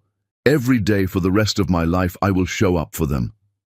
Ben left and Deandra locked her door, setting the chain, adding security measures she'd never needed before. Patricia Foster had declared war, and Deandra would do whatever it took to protect her children from that woman's toxic influence. The battle wasn't over, but for now, standing in her small apartment, with her children sleeping safely down the hall, Deandra felt something she hadn't felt in 3 years. Hope that maybe, just maybe, they could build something functional from the ruins of what had been destroyed. Chapter 8. War and Wounds. The restraining order was approved within 72 hours, expedited based on documented evidence of Patricia Foster's attempt to force contact with minor children against parental wishes. Ben received the notification while sitting in Deandra's apartment, watching Harry and Rosie play with blocks, and felt something settle in his chest. Legal protection was in place. His mother couldn't approach them without consequences, but Patricia wasn't the type to accept defeat quietly. Over the following weeks, she attempted contact through every channel she could imagine. She called Ben's assistant, claiming family emergency. She sent letters to his hotel marked urgent. She tried to approach him outside the building where he'd temporarily relocated his office operations. Each time, Ben refused engagement, forwarding everything to his lawyer for documentation. Then Patricia tried a different tactic. She reached out to Ben's business associates, spreading carefully worded concerns about his judgment. She suggested he was being manipulated by a woman with financial motives. She implied the children might not be his. She painted herself as a concerned mother watching her son make terrible decisions. Ben's lawyer called to warn him. "She's running a whisper campaign through your professional network. Nothing actionable legally, just spreading doubt and concern. It could impact your business relationships if it continues." "Then we go public with the truth," Ben decided. "I'll release a statement confirming I have children, that their mother and I are co-parenting successfully, and that my mother has been cut out of my life due to her attempts to interfere. Make it clear that anyone listening to her gossip is receiving misinformation from someone with an agenda. That's a nuclear option. It will damage your relationship with your mother permanently." "Good. That relationship died when she tried to force her way to my children. I want everyone to know where I stand." The statement went out through business channels, carefully worded but unambiguous. Ben Foster had children with Deandra Dotin. They were co-parenting cooperatively. Patricia Foster had no involvement in their lives by mutual agreement. Any suggestions otherwise were false and should be disregarded. The response was mixed. Some colleagues congratulated him, others expressed surprise. A few whispered that Patricia might have had a point, that sudden children from an old relationship seemed convenient. But mostly, the statement accomplished its goal. It cut off Patricia's ability to spread doubt without looking spiteful. During this time, Ben's relationship with the twins deepened. He learned Harry's tell for when he was getting tired. He became more stubborn and argumentative. He learned that Rosie needed transition warnings before activities ended, or she would have emotional meltdowns. He learned they both loved being read to, but preferred different stories. Harry wanted adventure and dinosaurs. Rosie wanted fairy tales and happy endings. He also learned how much single parenthood had cost Deandra. She was exhausted constantly, juggling client work with childcare, handling everything from scraped knees to nightmares to the endless questions 3-year-olds generated. Watching her struggle, Ben understood with devastating clarity how hard the 3 years he'd missed had been. "Let me help more," he offered one evening after the twins were asleep. "I can take them more nights during the week. I can hire a nanny to cover gaps in your schedule. I can pay for better childcare so you can focus on work." "I don't need a nanny," Deandra said tiredly. "I need to do this myself. I need to be the one they depend on." "Why? Because you don't trust me to be consistent?" Ben kept his voice gentle, not accusatory. "Because for 3 years, I was all they had. Being their everything is part of my identity now. I don't know how to share that responsibility even when I know I should." Her honesty surprised him. Ben sat beside her on the sofa, careful to maintain distance. "You've done an incredible job with them. They're brilliant and kind and well-adjusted.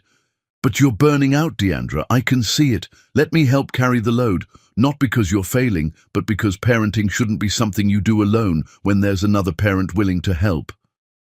Deandra looked at him, really looked at him, and Ben saw the exhaustion in her eyes, the weight of 3 years of solo parenting that had carved lines into her young face. "What happens when you get tired of playing daddy? When the novelty wears off and you realize how hard this actually is? I can't let them depend on you if you're going to disappear." "I'm not going anywhere. I've been showing up consistently for 2 months. I've rearranged my entire life around being here for them. What else do I need to do to prove I'm committed?" "I don't know," Deandra admitted. "Maybe nothing. Maybe I'm just waiting for you to fail, because that's easier than trusting you won't." The conversation ended without resolution, but something had shifted. Deandra started accepting more help. She let Ben take the twins overnight twice a week instead of just weekends. She stopped hovering during his visits. She began to lean on him cautiously, testing whether he would hold steady under the weight of shared parenting. And he did. Ben proved consistent in ways that slowly eroded Deandra's defensive walls. He showed up early, never late. He followed through on promises. He learned their routines so thoroughly that he could handle them as competently as she could. Then Patricia made another attempt. She hired an attorney and filed for grandparent visitation rights, arguing that she had a legal claim to relationship with her grandchildren, regardless of Ben's wishes. The motion was weak legally since she'd never had contact with the twins, but it forced Ben and Deandra to hire lawyers and prepare for a court battle. "This is exactly what I was afraid of," Deandra said when Ben told her about the filing. "Your mother using the legal system to force her way into their lives. She won't win. Grandparent visitation requires showing existing relationship, and that contact would benefit the children. She's never met them, and we can document her attempt to violate the restraining order. No judge will grant her petition. But we still have to go to court. We still have to put their lives under scrutiny. We still have to prove to strangers that we're making the right choices for our children." Deandra's voice shook with anger and fear. "Do you see now why I didn't tell you about them?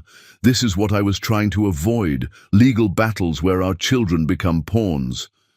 Ben wanted to argue, to say she should have trusted him to protect them. But Deandra was right. His mother was proving dangerous in exactly the ways Deandra had feared.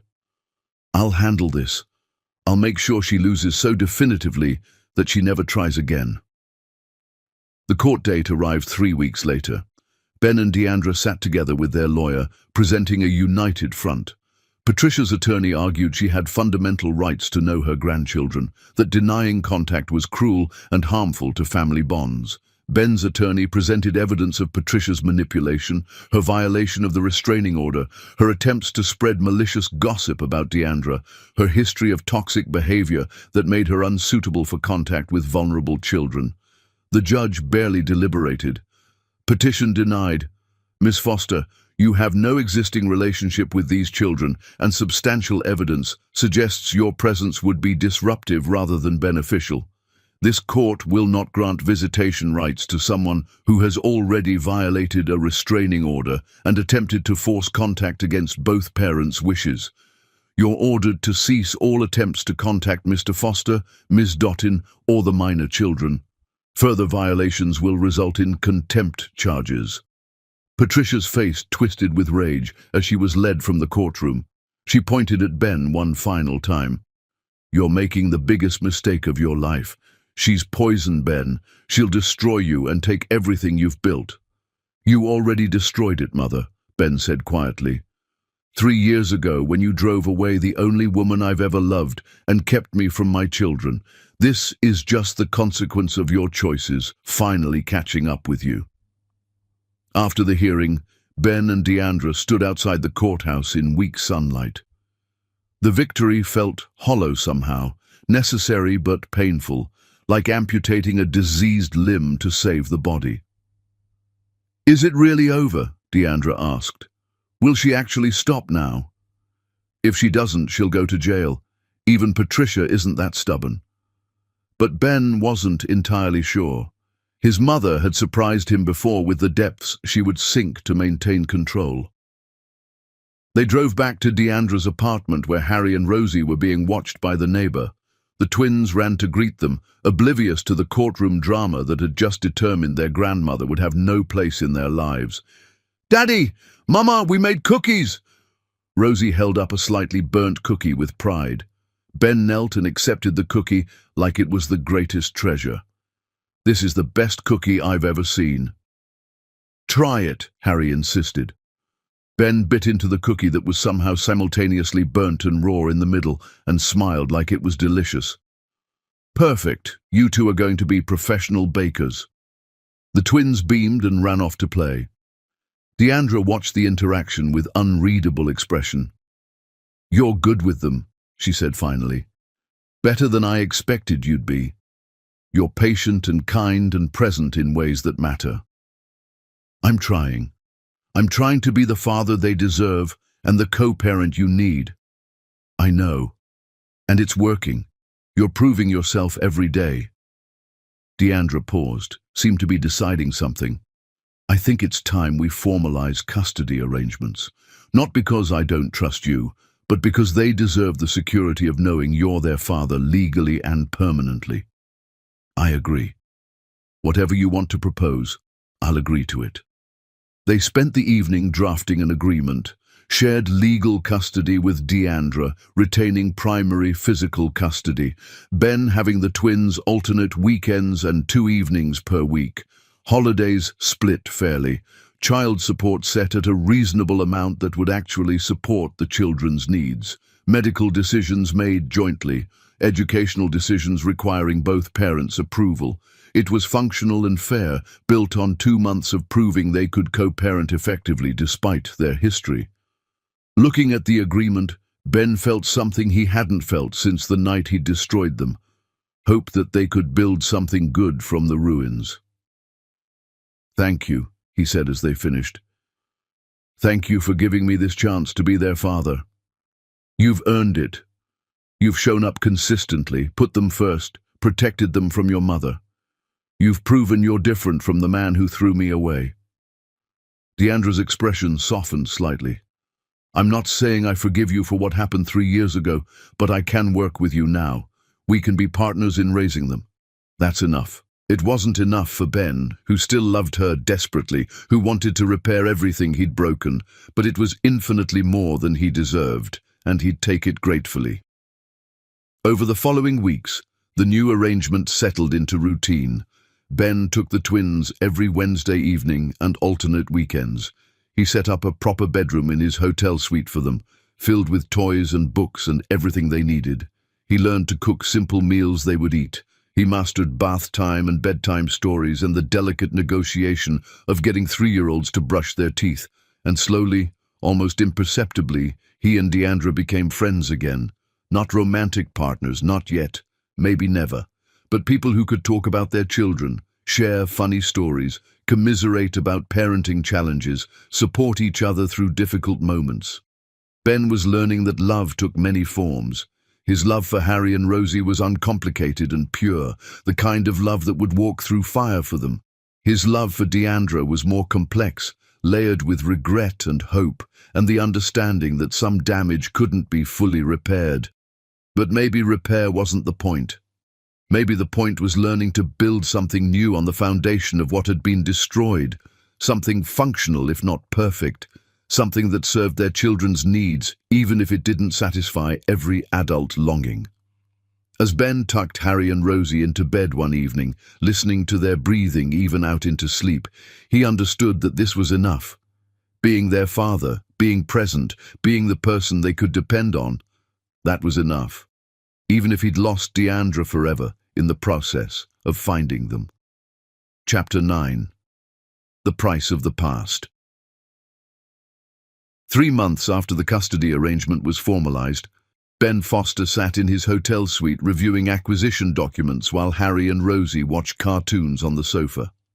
It was a Wednesday evening, his regular night with them, and he'd learned to work around their schedules, to split his attention between business and parenting in ways that somehow accomplished both. His phone rang with an unknown number. He almost ignored it, but something made him answer. The voice on the other end belonged to an administrator from the building where Patricia lived. "Mr. Foster, I'm calling about your mother. She's been taken to the hospital. She listed you as emergency contact, though we understand you're estranged. We thought you should know." Ben's first instinct was to refuse involvement, to maintain the boundaries he'd established. But the administrator continued. "She collapsed in the lobby. The paramedic said it looked like a stroke. Mr. Foster, she's asking for you. She keeps saying she needs to see her son before she dies." Dies. The word hung in the air.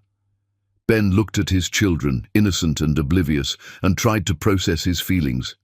His mother was dying, and he felt mostly numb. 3 years ago, this news would have devastated him. Now, he felt complicated grief for what might have been if she'd been a different person. Which hospital? After getting the information, Ben called Deandra. "I need to ask a huge favor. My mother had a stroke. She's in the hospital, apparently critical. I don't particularly want to see her, but I feel like I should go. Can you take the twins tonight?" "Of course. Bring them over now. Ben, are you okay?" "I don't know what I am. I'll figure it out." He gathered the children and drove them to Deandra's apartment, explaining that Mama was going to have them tonight because Daddy had an emergency. At the hospital, Ben found Patricia in ICU, hooked to machines that beeped rhythmically. She looked diminished, smaller than he remembered, an old woman instead of the dominating force she'd always been. Her eyes opened when he entered, and something like relief crossed her face. "Ben, you came. They said you were dying. I came to make sure that's actually true." His voice was harsher than he intended, but he couldn't summon false warmth. "Cruel, but I suppose I deserve it." Patricia's voice was weak, slurred from the stroke. "The doctors say I have days at most. Massive cerebral hemorrhage. Nothing they can do." Ben sat in the chair beside her bed, unsure what to feel. This woman had shaped his entire life, for better and worse. Mostly worse, he was realizing. "What do you want from me, Mother? Forgiveness? Absolution?" "I want to apologize." The word surprised him. "For everything. For manipulating you 3 years ago. For driving away Deandra. For keeping you from your children. I was wrong." But even as she said it, Ben heard the careful phrasing, the manipulation embedded in what should have been straightforward apology. She didn't say she was sorry. She said she wanted to apologize, which wasn't the same thing. She said she was wrong, but not about what specifically or how her actions had damaged everyone involved. "You don't mean that," Ben said quietly. "You mean you regret that your actions had consequences you didn't want. You regret that I chose my children over you, but you don't actually believe you were wrong to do what you did." Patricia's expression flickered, caught. "I was trying to protect you." "No, you were trying to control me. There's a difference." Ben leaned forward. "Do you know what your protection cost? 3 years with my children, 3 years of Deandra struggling alone, 3 years of Harry and Rosie growing up without their father. You didn't protect me from anything except happiness. She wasn't right for you. She didn't come from the right family, didn't have the right background. I knew she would hold you back." "There it is." Ben laughed bitterly. "Even now, even dying, you can't let go of your prejudice. You can't admit that Deandra was perfect for me, that she loved me genuinely, that she would have been an incredible partner if you hadn't destroyed us. You're more committed to your classist, racist worldview than to your son's happiness." "Ben, please, I'm dying. Can't we have peace?" "You want peace? Fine. I forgive you for being exactly who you've always been, a controlling, manipulative woman who values social status over human connection. I forgive you for being incapable of loving me enough to want me happy rather than approved of. I forgive you for all of it, not because you deserve forgiveness, but because I need to let go of anger that's poisoning me." Patricia's eyes filled with tears. "I do love you. I always have." "You love the version of me that does what you want. You don't love me, the real me, the man who loves a woman you deem unsuitable, who has children you tried to erase, who prioritizes his family over your approval. That man you don't love at all." "That's not true." "Yes, it is, and I've accepted it. I've accepted that my mother loves her idea of me more than she loves me as I actually am. I've made peace with that. The question is whether you can." Patricia was quiet for a long time, machines beeping steadily, marking time running out. Finally, she spoke again. "Those children, are they really yours?" "Yes, Harry and Rosie are mine. They're brilliant and funny and everything good in the world. And you'll never meet them, never know them, never be part of their lives. That's the price of your choices. Could I see a picture, just once?" Ben pulled out his phone and showed her a recent photo. Harry and Rosie at the park, laughing, covered in grass stains, radiating joy. Patricia stared at the image for a long time. "They look like you did as a child." Her voice held something that might have been regret or might have been grief. "They're beautiful." "They are, and they're loved completely by both their parents.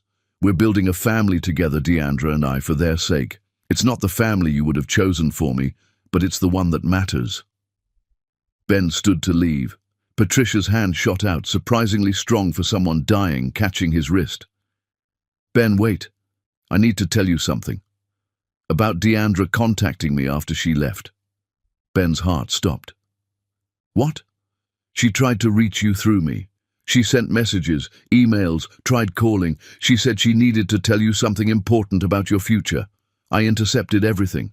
I told her you never wanted to hear from her again, that you'd moved on, that contact would result in legal action. I made sure she believed you wanted nothing to do with her." The revelation hit Ben like a physical blow. Deandra had tried. She'd tried to tell him about the pregnancy, and Patricia had blocked her. Every piece of this disaster traced back to his mother's interference, deeper and more comprehensive than he'd even realized. "You kept her from telling me about my children." His voice was flat, dangerous. "I thought I was protecting you. I thought she was trying to trap you." "No. You thought you were maintaining control. You thought you could erase her completely and find me someone suitable. You thought you could rewrite my life according to your preferences." Ben pulled his wrist from her grip. "I hope you're proud of what you accomplished. You got exactly what you wanted. Me without Deandra. And all it cost was your relationship with your son and grandchildren. Ben, please don't leave like this. Don't let the last words between us be angry. These aren't the last words. The last words were 3 months ago, when I told you to stay away from my family. These are just the final confirmation that I made the right choice. Ben moved toward the door, then paused. I hope you find peace, Mother. I genuinely do. But you won't find it with me. Goodbye. He left the hospital and sat in his car for a long time, processing everything. Patricia had intercepted Deandra's attempts to contact him. Deandra had tried to do the right thing, and his mother had blocked her at every turn. The narrative he'd constructed about Deandra choosing to keep the twins secret crumbled under the weight of this new information. Ben drove to Deandra's apartment. It was late, past the twins' bedtime, but he needed to tell her what he'd learned. She answered the door in pajamas, concern on her face. Is your mother okay? She's dying, and she told me something you need to know. Ben explained about the intercepted messages, about Patricia blocking Deandra's attempts to contact him. I'm so sorry. You tried to tell me, and she kept that from both of us. Deandra's face went through several expressions: vindication, rage, grief. I knew it. I knew you couldn't have just ignored me completely. I sent 6 emails, called a dozen times, left messages with her office, and she told me you'd said to stop contacting you, or you'd get a restraining order. I never said that. I never even knew you were trying to reach me. Ben felt tears burning his eyes. Deandra, I'm so sorry, for all of it, for believing her lies 3 years ago, for not finding you sooner, for every moment of pain you went through because I was too weak to stand up to her. It doesn't change what happened. It doesn't give us back those 3 years. But Deandra's voice was softer than he'd heard it in months. But it helps. It helps knowing you didn't ignore me deliberately. It helps understanding that you were being manipulated until the very end. They stood in her doorway, 3 years of misunderstanding and manipulation finally exposed. Ben wanted to pull her into his arms, to hold her, to try to rebuild what they'd lost. But he'd learned patience. He'd learned that healing took time, that trust rebuilt slowly, that some damage couldn't be fixed overnight. Thank you for telling me, Deandra said finally. It matters. It doesn't fix everything, but it matters. I should go. It's late, and the twins are probably asleep. Ben, for what it's worth, I'm sorry about your mother. Even after everything, losing a parent is hard. He nodded and left, carrying the weight of revelation and loss. Patricia would die soon, taking with her all the potential for what might have been if she'd chosen love over control, and Ben would have to find a way to grieve for the mother who'd never really existed, the one who could have been supportive and loving but chose manipulation instead. 2 days later, Patricia Foster passed away quietly in her hospital bed. Ben arranged a small funeral, inviting only her few remaining friends. Deandra offered to come for support, but he declined. This was something he needed to do alone, to bury not just his mother, but the version of himself that had let her control him. At the funeral, looking at the casket that held the woman who'd shaped so much of his life, Ben felt mostly relief. Relief that she couldn't hurt his children. Relief that her manipulation had finally ended. Relief that he could build a future without her poison infecting it. And underneath the relief, a small seed of grief for the relationship they'd never had. The mother-son bond that could have been beautiful, but instead became toxic. After the funeral, Ben returned to Deandra's apartment and held his children close, breathing in their innocence, promising himself he would never let anyone poison their love the way Patricia had poisoned his. Chapter 10. Falls to his knees. The weeks after Patricia's death brought unexpected clarity. With his mother's influence finally, permanently removed, Ben found himself re-evaluating everything about his life. The penthouse that had felt like an achievement now felt empty. The business empire that had consumed him felt hollow. The only things that mattered were 3 people living in a small apartment across the city. He'd been spending more time there lately, not just for scheduled visits, but casual drop-ins that Deandra had started allowing. He'd help with dinner, stay for bath time, read bedtime stories more often than not. Gradually, almost imperceptibly, he'd become part of their daily routine rather than a scheduled visitor. One Saturday morning, Ben arrived to take the twins to the park. Harry and Rosie ran to greet him as always, but Deandra remained in the kitchen, her expression troubled. "Can we talk after you get back? There's something I need to discuss with you." Ben's stomach dropped. Those words never led anywhere good. "Of course. Everything okay? We'll talk later. Take the twins. Enjoy the park. They've been looking forward to it all week." The park visit was wonderful as always. Harry had mastered the monkey bars and insisted on demonstrating repeatedly. Rosie made friends with another little girl, and they played an elaborate game involving unicorns and dragons. Ben pushed swings, wiped scraped knees, bought ice cream from a vendor. "Daddy, why don't you live with us?" Harry asked suddenly, licking chocolate ice cream from his fingers. The question came up periodically, and Ben never had a good answer. "Because Mama and I have separate homes, buddy. That's how lots of families work. But it would be better if you lived with us. Then you'd be there for breakfast and bedtime stories every day." Harry's logic was simple and devastating. "I know, sweetheart, but sometimes grown-ups need their own spaces." "That's stupid," Harry declared. "You should live with us." Rosie nodded agreement. "You're our daddy. Daddies should live with their kids." Ben had no response that would satisfy them. He'd thought about it constantly, about finding a place near Deandra's apartment, about asking if she'd consider moving into something bigger that they could share platonically, about a dozen scenarios that would put him closer to his children without crossing boundaries Deandra had established. They returned to the apartment, and Ben sent the twins to wash up while he found Deandra in the kitchen. She looked nervous, which was unusual. Deandra had developed armor over 3 years of single parenting, and seeing it crack made Ben anxious. "What did you want to talk about?" "I got a job offer, a really good offer. It's a consulting firm in Boston, and they want me to head their financial analysis division. It's triple what I make freelancing, with benefits and security and everything we need." Deandra's words came fast, like she was bracing for his reaction. "Boston?" Ben felt the word drop into his stomach like a stone. "You're moving to Boston?" "I haven't decided yet, but, Ben, this is the kind of opportunity I can't turn down lightly. It would change everything for us, for the twins' future. They could go to better schools. We could live in a better neighborhood. I could stop worrying about money constantly." "What about me? What about my time with them?" "That's why I wanted to talk to you first, before I make any decisions. We have a custody arrangement, and I won't violate it. But I need to know if you're willing to work with me on this. Long-distance parenting, maybe them flying back here for visits, or you coming to Boston regularly." Ben sat down hard on a kitchen chair. Boston, hundreds of miles away. His children growing up in another city, their daily lives happening without him. Weekend visits instead of Wednesday evenings. Missing school plays and soccer games and all the small moments that made up childhood.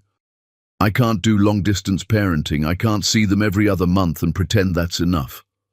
His voice came out rougher than intended. "I know. That's why I haven't accepted yet. I'm trying to figure out what works for everyone." Deandra sat across from him. "Ben, I need this opportunity. I need the financial security, the career advancement, the chance to provide better for them. But I also know you've been an amazing father these past few months. I don't want to take that away from you or them." "Then don't go. Stay here. I'll support you financially, cover whatever you need. You don't have to uproot their entire lives." "I don't want your support. I want to earn my own success, build my own career. I've been dependent on nothing and no one for 3 years, and I'm not going to start now just because it's convenient." They stared at each other across the small kitchen table, the same fundamental disconnect that had always existed between them. Ben wanted to fix everything with money and resources. Deandra wanted to fix everything with her own capability and strength. What if I moved to Boston too? The words escaped before Ben fully thought them through. Deandra blinked. What? What if we both moved? You take the job, I relocate my operations, we maintain the custody arrangement in a new city. The twins don't have to choose between parents, and you get your career opportunity. You can't just relocate your entire company because I got a job offer. That's insane. Why is it insane? Most of what I do can be done remotely. The few things that require in-person attention I can handle with travel. We could find a place, separate apartments in the same building maybe, where the twins could move between us easily. They'd have both parents. You'd have your career. I'd still be part of their daily lives. Deandra studied his face, searching for something. You'd really do that? Uproot your entire life to follow me to Boston? I'd do it for them. I'd do it to be part of their lives in meaningful ways instead of phone calls and occasional visits. I'd do it because being their father matters more than where my office is located. This isn't about us, Deandra said firmly. This wouldn't be us getting back together or trying to rebuild our relationship. This would be co-parenting logistics. I know. I'm not asking for anything except the chance to stay involved in their lives. But Ben's heart was asking for everything, asking for the impossible, asking for the family they could have been. Let me think about it. I have a week before I need to give the firm an answer.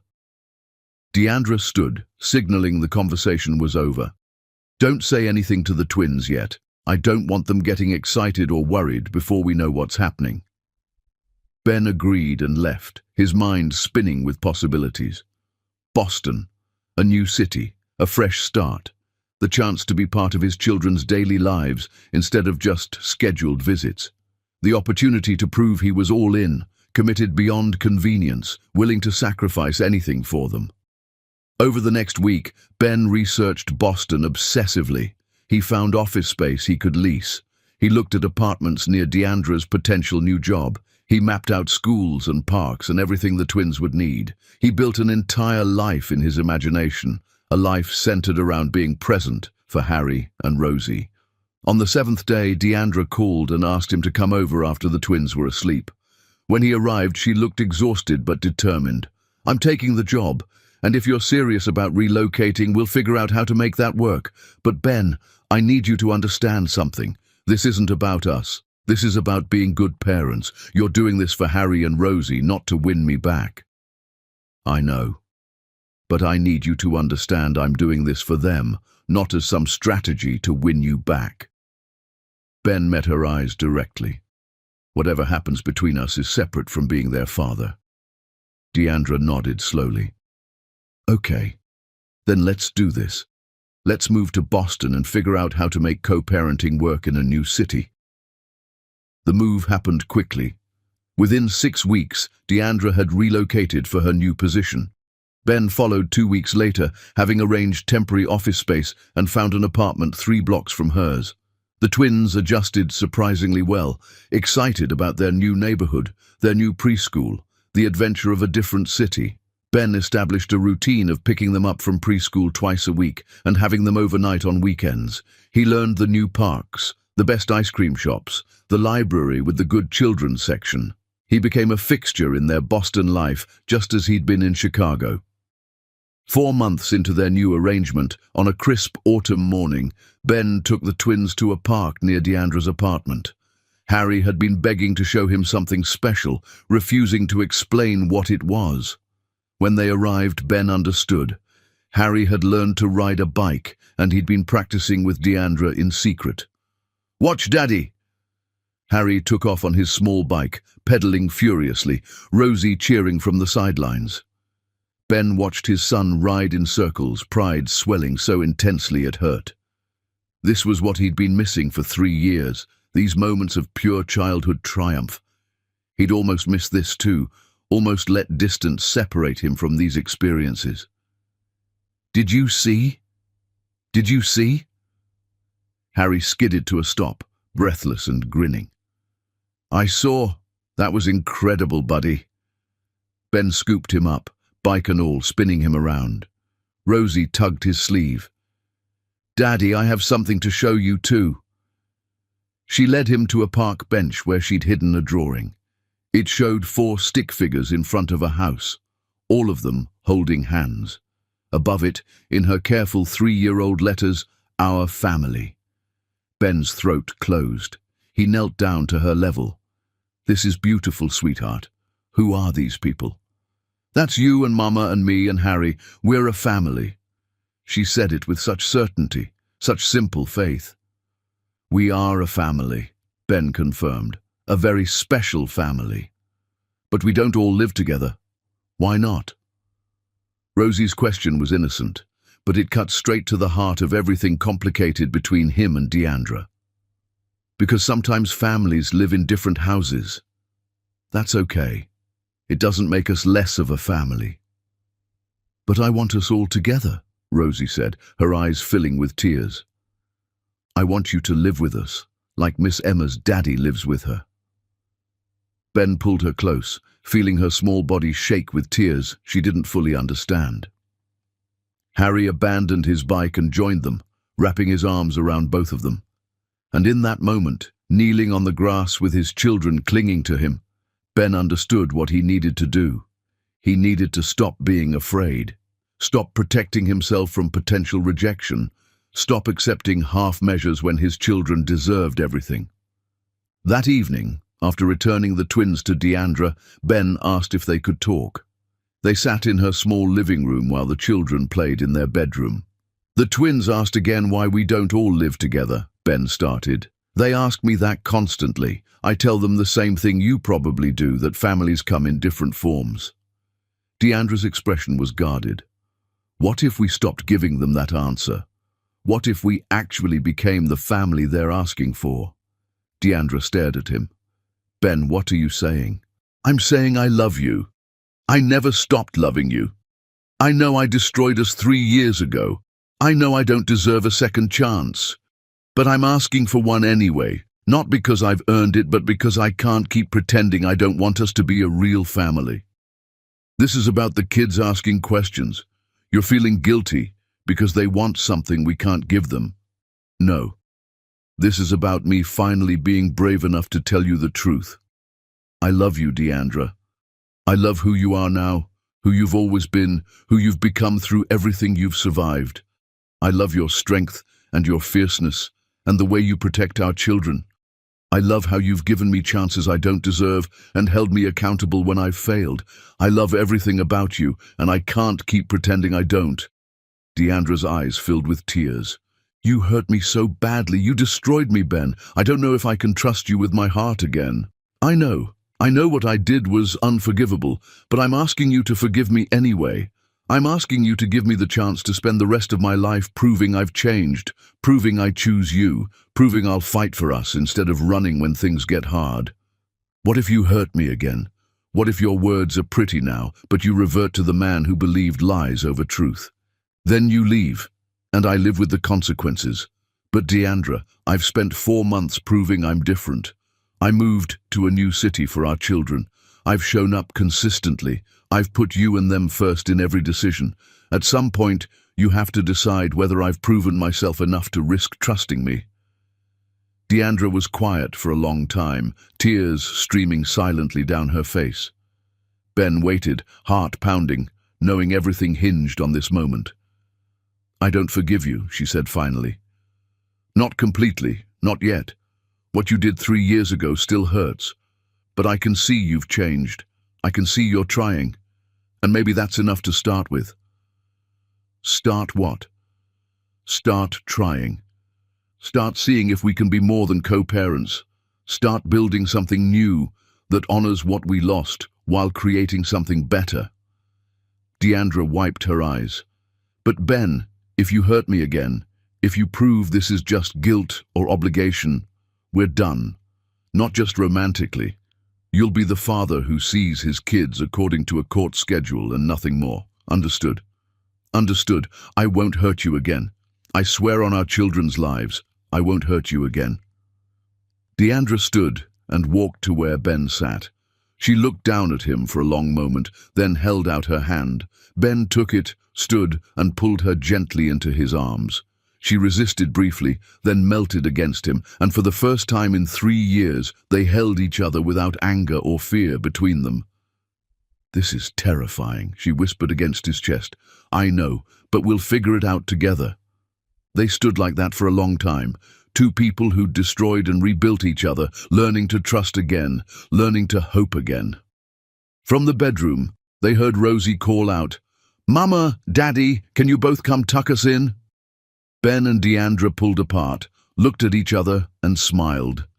Together, they walked to their children's room and tucked them in, reading stories side by side, kissing foreheads, whispering goodnight. As they left the room, Harry called out one more time, "Are you staying tonight, Daddy?" Ben looked at Deandra. She nodded permission. "Yeah, buddy, I'm staying tonight."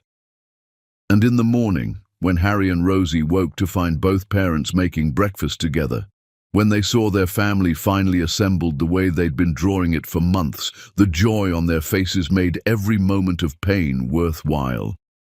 Ben had fallen to his knees in that park months ago, surrendering pride and control. Now he was rising again, not alone, but lifted by the love of the family he'd almost destroyed and had been given the grace to rebuild.